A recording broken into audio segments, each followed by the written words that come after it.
Bueno, es bien sabido que la ley de transparencia es una asignatura pendiente. Hace varias legislaturas, no solo en la pasada, existía el compromiso de aprobar este texto, que además viene exigido por las recomendaciones del Consejo de Europa, que es el órgano de defensa de los derechos humanos en el continente. Aunque existe una regulación del acceso a los documentos públicos y de la transparencia administrativa en el derecho español, tanto en la ley de procedimiento como en algunas normas sectoriales, así por ejemplo en lo que se refiere al acceso a la información ambiental, lo cierto es que esta es insuficiente e insatisfactoria por varias razones, ¿no? Y la principal quizás, y será la prueba del 9 del texto que presente el Gobierno que acaba de formarse, es la creación de una autoridad verdaderamente independiente, requerida por esas mismas recomendaciones del Consejo de Europa, que garantice el acceso a la información cuando se produce una controversia entre quien pretende ejercer ese derecho, los ciudadanos que quieren saber lo que la Administración está haciendo, y los intereses de las organizaciones administrativas todavía muchas veces resistentes y no muy acostumbradas a facilitar esa información que puede ser sensible en ocasiones.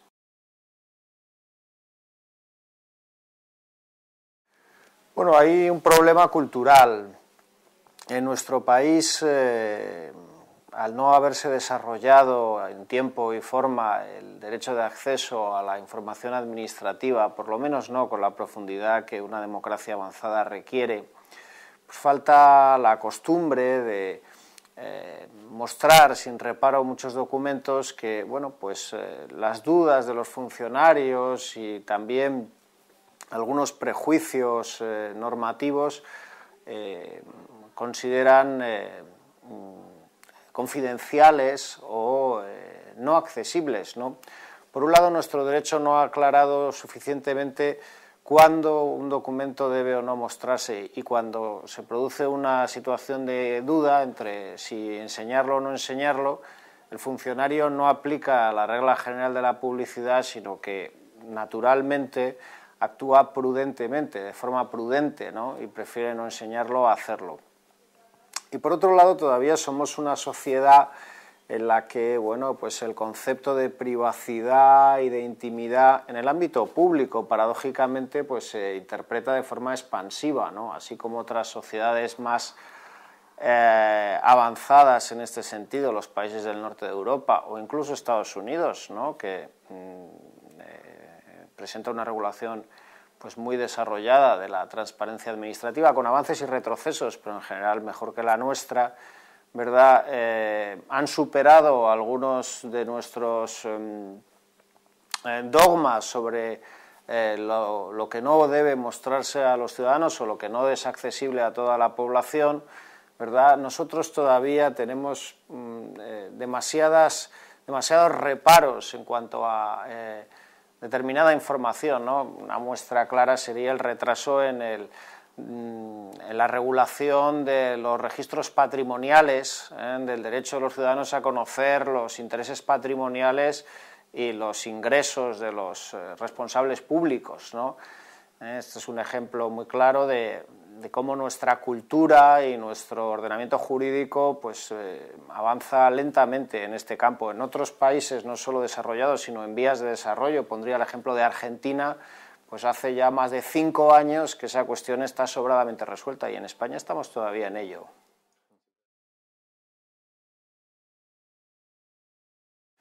Bueno, la Ley de Derechos de los Ciudadanos en sus relaciones con la Administración autonómica tenía una razón de ser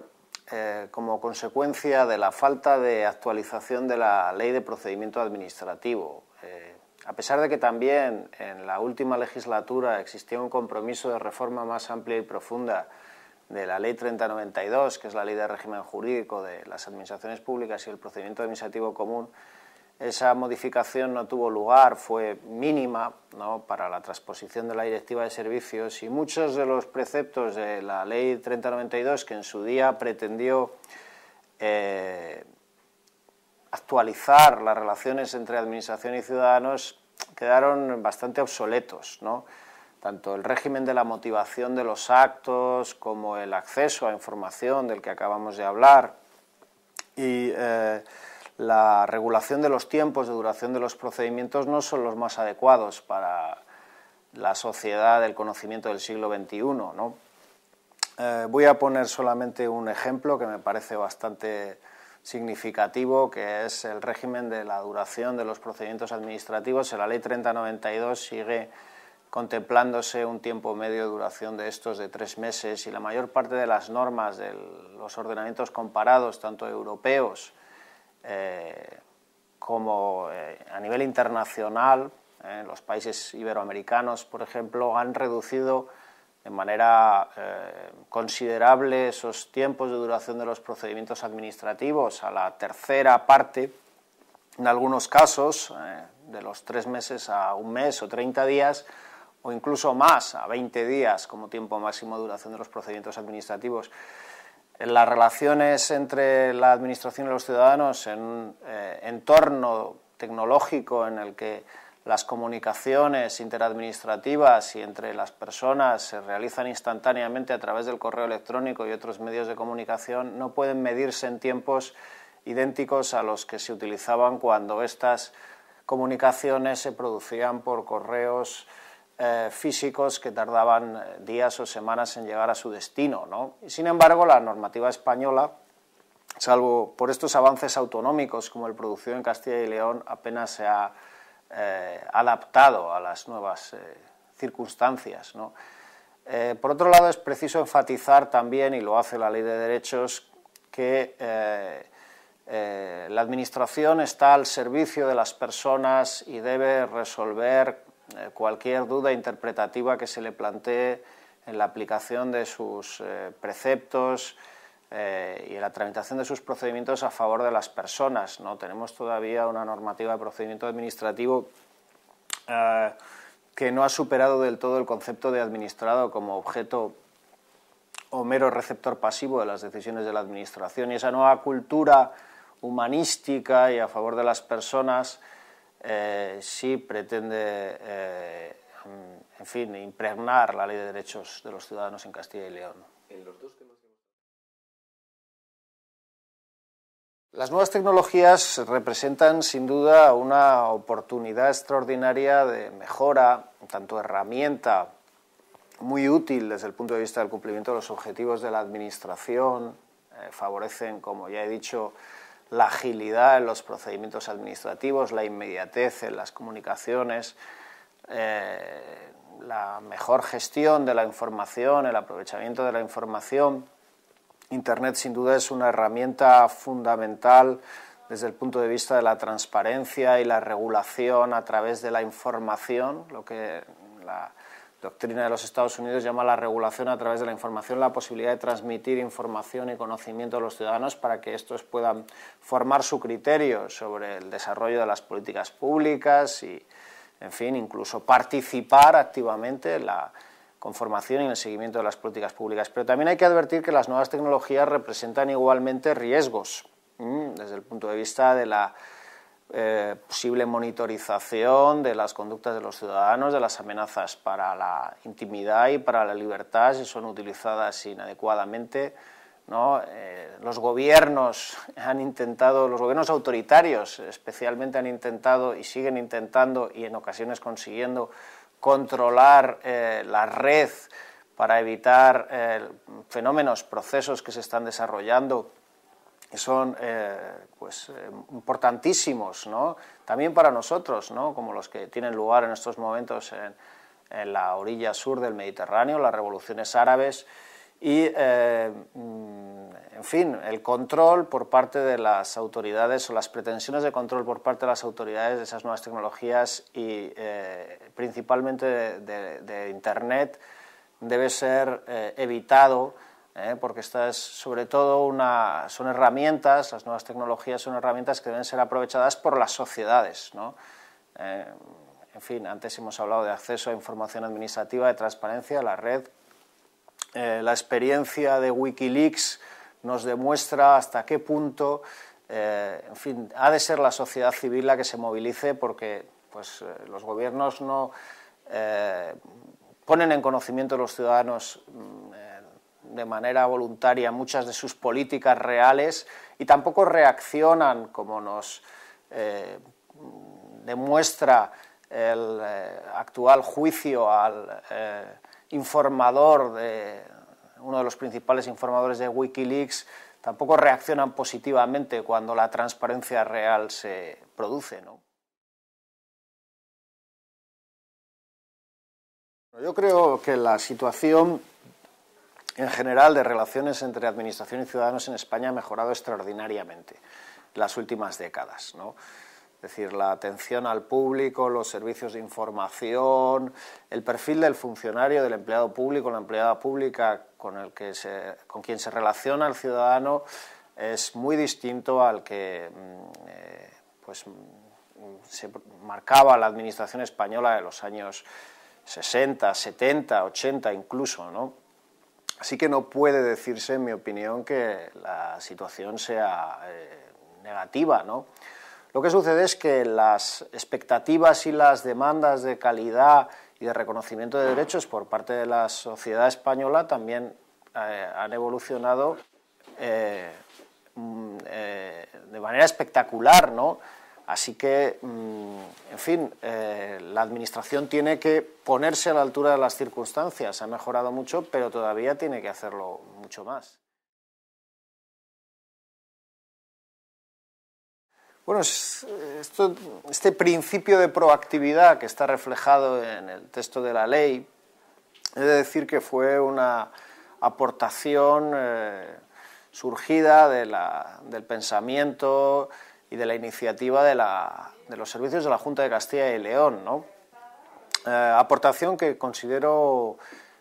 muy positiva, emblemática y, en fin, creo que digna de ser proyectada sobre otras reformas administrativas, ¿no? No se trata tanto de anticiparse a los deseos o necesidades de los ciudadanos como de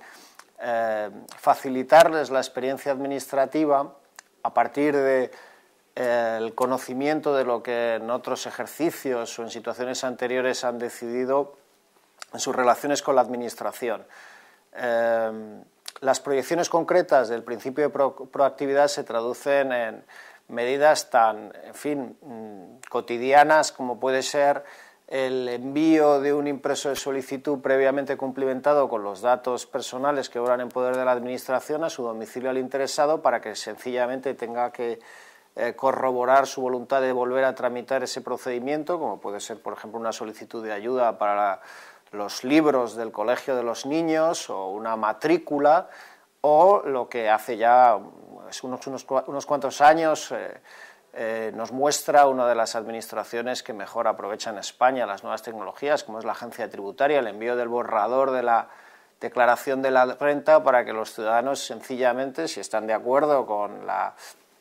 liquidación y los cálculos practicados por la Administración Tributaria, se limiten a pulsar un botón y corroborar su acuerdo con el cálculo realizado para que todo el procedimiento se tramite. Esas son expresiones muy prosaicas, pero, en fin, también muy ventajosas desde el punto de vista de la reducción de los tiempos requeridos por las personas para tramitar sus procedimientos, de ese principio de proactividad, ¿no? Cuando la Agencia Tributaria o la Administración de Castilla y León nos envía un mensaje limitándose a pedirnos que confirmemos que aquello que hemos hecho antes, ¿no?, el procedimiento que hemos tramitado en otras ocasiones, queremos volver a realizarlo, la renovación de una autorización, por ejemplo, en lugar de obligarnos a dirigirnos a nosotros a sus registros, a sus servicios, con un desplazamiento físico, con la pérdida de una jornada de trabajo para realizar el trámite, está anticipándose y facilitando la experiencia administrativa.